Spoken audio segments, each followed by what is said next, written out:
What is up, YouTube? LazeeLlama here, and welcome to another Clicker Heroes guide once again. Today we're going to be talking shortly, I should say, about gilding. So what gilding is after you do your first ascension, every basically 10 zones after a 100, it only happens the first time you reach those on a transcendence, which we'll talk about transcending later. Don't worry about that for now. But every time you reach a new zone to the 10th, you get a new guild. So at 110, 120, 130, they all kind of give them. We reached 140, which means we should have 4 guilds, actually 5 guilds, because 100 does count. If we click that and hit open all, you'll see that we get 5 and they randomly spread out. And what each guild does is gives you an extra bonus. I believe, what do they give, an extra 10% by default? I think it's an extra 10%. You can move them around. You can get them all into, one thing, which is the idea. We're not actually going to do that by clicking, holding shift, holding Q, or holding control. You can kind of, get them around, kind of manipulate it a little bit.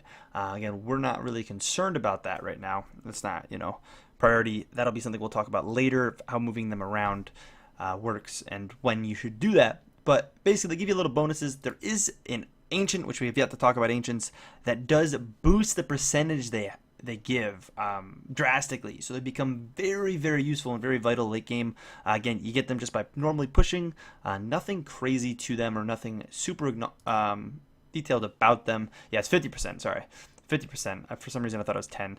The back of my mind, 50 did make sense, but yeah, 50% per guild. So basically, because they're not stacked and they're actually 61, we must have a relic that actually boosts them a little bit, and maybe we can even show you that.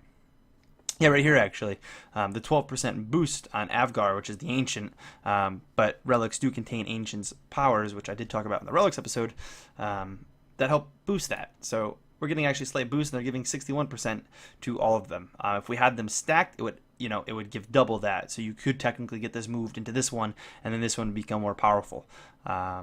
It does, again, make a pretty significant difference when you're pushing, and we'll talk about more when to move them and whatnot later on in the guide.